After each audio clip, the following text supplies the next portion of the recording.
Trump మరోసారి claim చేసుకున్నారు sir, Bharat పాకిస్తాన్ల మధ్య యుద్ధాన్ని నేనే ఆపాను అని చెప్పి. ఐ థింక్ ఇది 61సారి అనుకుంటా సార్.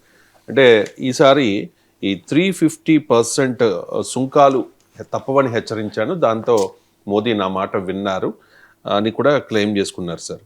భారత ప్రధాని మోదీ తనకు ఫోన్ చేసి మేము యుద్ధానికి వెళ్ళడం లేదు అని చెప్పారట సార్. ఎందుకు సార్ పదే పదే ట్రంప్ ఆపుతున్నాం? యుద్ధానికి వెళ్ళడం లేదు, యుద్ధం ఆల్రెడీ అయిపోయింది కదా, అదే దాన్ని వెళ్ళడం లేదనే క్వశ్చన్ యుద్ధం ఆపడం, యుద్ధాన్ని ఆపుతున్నాము అని చెప్పారు అని చెప్పి ట్రంప్ క్లెయిమ్ చేసుకుంటూ ఉన్నారు సార్. ఎందుకు సార్ ట్రంప్ పదే పదే క్లెయిమ్ చేసుకుంటూ ఉన్నారు? అండ్ ఇన్నిసార్లు అంటే 61 సార్లు ట్రంప్ క్లెయిమ్ చేసుకున్నా కూడా మోదీ ఎందుకు రియాక్ట్ అవ్వడం లేదు? మోడీ రెండు క్వశ్చన్లకు ఆల్రెడీ మనం చాలాసార్లు ఆన్సర్ చెప్పాము. ఆ 2 క్వశ్చన్లు కూడా ఇప్పుడు ఇంకా రిలవెంట్ కాదు. ఎందుకు చేస్తున్నాడు అనేది మనం చాలాసార్లు చెప్పాను, ట్రంప్కే తెలియాలి అది. ఇక మోడీ ఆన్సర్ చేయలేదు అన్నది కూడా కరెక్ట్ కాదు. మోడీ ఆన్సర్ చేయలేదు కానీ డైరెక్ట్గా ఎక్స్టర్నల్ అఫైర్స్ మినిస్టర్ జయశంకర్ పార్లమెంట్లో కూడా ఆన్సర్ చేశాడు. ఈ రెండింటికన్నా ముఖ్యమైనది ఏంటంటే, మీకు ఒక్క ట్రంప్ క్లెయిమే కాదు, ఇప్పుడు ట్రంప్ నాకు మోడీ ఫోన్ చేశాడు అనేది కొత్తది. నేనే ఆపాను, ట్రేడ్ను వెపన్గా చూపెట్టాను అనేది ఇప్పటికీ 61, మీరు అన్నట్లు 61st టైం, 61సారి అనడం. అది కూడా సంబంధం లేదు, ప్రతి వేదిక పైన అంటారు. ఇప్పుడు US Saudi economic forum meeting, దాంట్లో ఇది సంబంధం లేదు కదా. సార్ నేను అన్నాను, ఒప్పుకున్నా అంటే దట్ ఇస్ ట్రంప్. ఇది 61సారి, కొత్త మీకు కాదు. కానీ దీనికి ముందు US China economic and security commission అనే ఇండిపెండెంట్ కమిషన్ అమెరికన్ కాంగ్రెస్కు ఒక నివేదిక ఇచ్చింది. ఈ నివేదికలో ఈ ఇండియా పాక్ మిలిటరీ ఘర్షణలో పాకిస్తాన్ విజయం సాధించిందని చెప్పింది.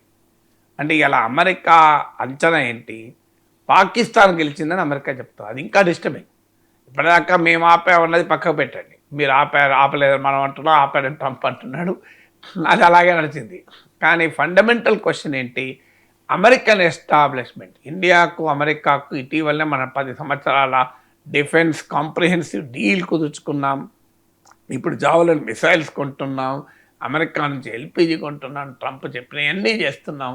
కానీ ట్రంప్ ఏమంటున్నాడు? పాకిస్తాన్ గెలిచింది అంటున్నాడు. So American military, American establishment Bharat Pak ఘర్షణలో Pakistan గెలిచింది అనేటువంటి చెప్తున్నారు. ఇప్పటి వరకు పాకిస్తాన్ చెప్పుకుంటూ వచ్చింది, ప్రపంచం అంతా తిరిగి మేమే గెలిచామని. కానీ ఎవరు నమ్మలేదు.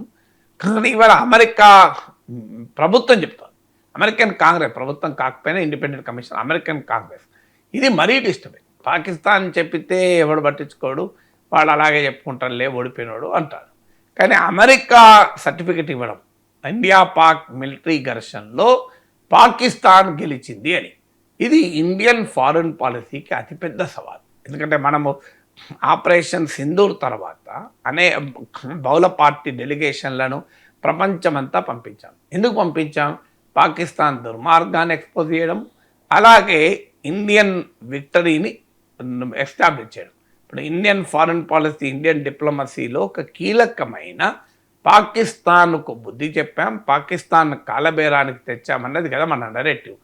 ఇవాళ అమెరికన్ కాంగ్రెస్కు ఇచ్చిన కమిషన్లో ఇండియా పాక్ ఘర్షణల్లో పాకిస్తాన్దే పై చేయి సాధించింది అన్నది, పాకిస్తాన్ మిలిటరీ చెప్తున్న వర్షన్ను అమెరికా సమర్థించడం, అది ఆందోళనకరం. సో దీనిపైన ఖచ్చితంగా భారత ప్రధానమంత్రి, Indian government has to reject this commission report, ఇది దుర్మార్గమైన రిపోర్ట్ అని. ఇక రెండవది, మోడీ ఫోన్ చేసి నేను వార్ ఆపుతానని చెప్పాడు అని.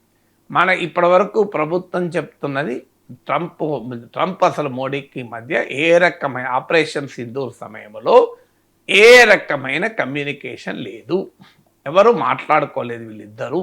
ఇది ఎక్స్టర్నల్ అఫైర్స్ మినిస్టర్ జయశంకర్ పార్లమెంట్కి ఇచ్చిన వివరణ. జేడీ వ్యాన్స్ వైస్ ప్రెసిడెంట్ ఒక్కరే మాట్లాడారు అని. మరి ట్రంప్ మాట్లాడు కాదు, పోనీ జేడీ వ్యాన్స్ మాట్లాడినప్పుడు పక్క నుండి నేను కూడా మాట్లాడతాను మోడీతో, 1 నిమిషం మాట్లాడు కాదు, మోడీయే ఫోన్ చేశాడని చెప్పాడు. సో ఇప్పుడు మోడీ ఫోన్ చేస్తే రికార్డులు ఉంటుంది కదా. సో మోడీ ట్రంప్ల మధ్య ఫోన్ కాల్స్ అనేది అన్రికార్డెడ్ ఉండదు కదా, ఖచ్చితంగా రికార్డెడ్ ఉంటుంది. సో ఆ రికార్డును ముందు పెట్టి ట్రంప్ను మనం you have to prove Trump to be bluff, ఈ రికార్డు మొదలు పెట్టాలి. ఎందుకంటే ఇది is a very serious matter. ఇప్పటి వరకు భారత ప్రభుత్వం చెప్తుంది, పాకిస్తాన్ కోరిక మేరకు, పాకిస్తాన్ కాలబేరానికి వచ్చాక పాకిస్తాన్ బతిమాలితే మేము ఆపేమంటున్నాం కదా. కాదు, మోడీయే ఫోన్ చేసి మేము ఇక ఆపము అని చెప్పాడని ట్రంప్ వాదన. అసలు పాకిస్తాన్ కాళ్ళ బేరానికి వస్తే ఎందుకు ఆపాలి అన్నది ఇంకో ప్రశ్న. ఇప్పటికీ అర్థం కాని అంశం ఏంటంటే, బ్యాటిల్ ఫీల్డ్లో ఇంత మంచి అడ్వాంటేజ్ పొందాక ఇండియా ఎందుకు ఆపరేషన్ సింధూర్ ఆపింది? ఎందుకంటే యుద్ధ భూమిలో మనం విజయం సాధించాం. యుద్ధ భూమిలో పాకిస్తాన్కు చెందిన 9 టెర్రరిస్ట్ బేసెసే కాదు, పాకిస్తాన్ మిలిటరీ బేస్ని అటాక్ చేశాం. అందులో కీలకమైన వ్యూహాత్మకమైన నూర్ ఖాన్ సర్గోదా ఎయిర్ బేస్లను కూడా అటాక్ చేశాం. అవి ఏంటంటే, ఇప్పుడు నూర్ ఖాన్ ఎయిర్ బేస్ ఏంటి అంటే Pakistan army chief, Pakistan chief of defence స్టాఫ్గా అవుతున్న అసీం మునీర్ కూడా దిగే ఎయిర్ బేస్ అది, దాన్ని కూడా అటాక్ చేశాం. Sargodha air base is very nearer to the Pakistani nuclear godown, Pakistan సంబంధిత అంశాలు పెట్టుకునే ప్లేస్ దగ్గర. So very nearer to the Pakistan nuclear base strike చేశాం. అందుకే ఆ రోజుల్లో వార్తలు కూడా వచ్చాయి, కిరాణా హిల్స్పై ఇండియా దాడి చేసింది, దానితో న్యూక్లియర్ రేడియేషన్ లీక్ కూడా జరిగింది, బోరాన్ న్యూక్లియర్ రేడియేషన్ ఆపే కెమికల్ గ్యాస్ను పెట్టుకుని సౌదీ అరేబియా నుంచి ఒక కార్గో ప్లేన్ బయలుదేరిందని కూడా వార్తలు వచ్చాయి. సో ఇంత క్లియర్గా మన బ్యాటిల్ ఫీల్డ్లో అడ్వాంటేజ్ ఉంది. ఇది పాకిస్తాన్ ప్రైమ్ మినిస్టర్, డిఫెన్స్ మినిస్టర్ల స్టేట్మెంట్లో కూడా బయట తర్వాత వ్యక్తమైంది. సో ప్రతిపక్షాలు రాజకీయ కారణాల రీత్యా ప్రశ్నించవచ్చు, కానీ స్వతంత్ర విశ్లేషకులుగా ఆలోచించినప్పుడు యుద్ధ భూమిలో భారతదేశం స్పష్టమైన ఆధిక్యతను పైచేని సాధించింది. మరి ఎందుకు ఆపినాం అంటే, పాకిస్తాన్ కాలబేరానికి వచ్చింది, బతిలాడింది, ఆపినాం. ఎవరైనా యుద్ధాలు బతిలాడితే ఆపుతారా? కాలబేరానికి వస్తే ఆపుతారా? పాకిస్తాన్ ఇక నుంచి తాను దుర్మార్గానికి పాల్పడను అని చెప్పితే ఆపాలి. ఎక్కడన్నా రిటర్న్కి ఇచ్చిందా? ఇవ్వడమే కాదు, చేయడం లేదని కూడా ఇప్పుడు ఢిల్లీ బ్లాస్ట్ తేలిపోయింది కదా. పహల్గాం దాడుల తర్వాత ఇప్పుడు ఢిల్లీ బ్లాస్ట్ అయ్యా క్లియర్గా పాకిస్తాన్ లింక్ ఎస్టాబ్లిష్ అయింది. మరి ఆపరేషన్ సింధూర్ ఎందుకు మొదలు కావడం లేదు? ఆపరేషన్ సింధూర్ ఆగలేదు, కంటిన్యూస్ ప్రాసెస్ అన్నారు. మరి ఏమైంది?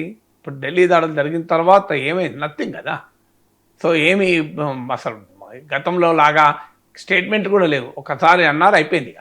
మీరు భూటాన్ నుంచి ప్రైమ్ మినిస్టర్ స్టేట్మెంట్ ఇచ్చాడు, మేము న్యాయం జరిగేలా చూస్తామని. తర్వాత దానిపైన గట్టిగా మాట్లాడడం కూడా మానేశారు మీరు గమనిస్తే. మరి ఏమైంది? సో ఇది క్వశ్చన్ ఇప్పుడు తేలాల్సింది. ట్రంప్ ఏమన్నాడు, ట్రంప్ ఆపాడా, ఇవన్నీ పక్క పెడదాం. ఫండమెంటల్గా తేలాల్సింది ఎందుకు ఆపారు, ఆపడం ద్వారా ఇండియా ఏం సాధించింది. ఇప్పుడు మీకు 1971లో మనం ఆపాం యుద్ధం. ఆపినందుకు బంగ్లాదేశ్ ఏర్పడింది, పాకిస్తాన్ 2 ముక్కలైంది. 90,000కు పైగా సైనికులు తలలు వంచి భారత సైన్యం ముందు లొంగిపోయారు. మరి ఇప్పుడు ఎవరు లొంగిపోయారు? పాకిస్తాన్లో ఉన్న ఒక 10 మంది సైనికులు లొంగిపోయారా? పాకిస్తాన్ ఏమైనా కమిట్మెంట్ ఇచ్చిందా, నేను టెర్రరిజాన్ని ఎక్స్పోర్ట్ చేయనని, పహల్గాం తరహా దాడులు చేయనని చెప్పిందా? చేయనని చెప్పలేదు, ఏమీ చేయలేదు, మేమే గెలిచామని చెప్పుకుంటుంది. అయినా మనం ఆపాము. ఎందుకు ఆపాము అన్నది ఇప్పటికీ ప్రశ్నగానే మిగిలింది. కాలబేరానికి వస్తే ఆపినాం, బతిలాడితే ఆపినాం అనేది I don't think nobody can believe it. ఎందుకంటే అలా ఆపితే అంతకన్నా అన్యాయం కాదు. పాకిస్తాన్ లాంటి ఒక ప్రమాదకరమైన విషసర్పాన్ని తల వంచి ఆపుతారా? కాలబేరానికి వస్తే ఆపుతారా? శత్రు యుద్ధభూమిలో కాలబేరానికి బతిలాడితే నడవదు. బతిలాడడం కాలబేరం అని ఉండదు, శత్రు వినాశం చేయాల్సిందే. మరి ఎందుకు ఆపారు అంటే ట్రంప్ చెప్పేది, నేను 350% టారిఫ్ వేస్తాను ఆపారు. నేను నమ్మను భారతీయులుగా. ట్రంప్ ఫోన్ చేసి ట్రంప్ ఒత్తిడి వల్లనే మోడీ ఫోన్ చేసి నేను ఆపుతానని చెప్పాను అని ట్రంప్ ఇప్పుడు తాజాగా అంటున్నాడు. నేను అది కూడా నమ్మను. మరి దేనికి ఆపాను? I want answer for that.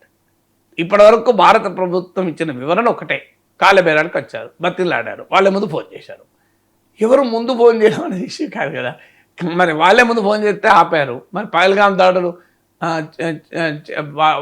జరిగినాయి కదా, తర్వాత ఢిల్లీ ప్లేన్లు జరిగినాయి కదా. మరి పాకిస్తాన్ ఏం ప్రామిస్ చేసింది? బ్యాటిల్ ఫీల్డ్లో అడ్వాంటేజ్ వచ్చాక అకస్మాత్తుగా 4వ రోజు 3వ రోజు ఆపేశారు. That is still $1 billion question. ఎందుకు ఆపారు? నేనేం ఆరోపణలు చేయడం లేదు, కానీ ట్రంప్ తాజా వ్యాఖ్యలతో ఆపరేషన్ సింధూర్ ఎందుకు ఆపారనేది ప్రశ్న ఇంకా మరింతగా బలపడింది.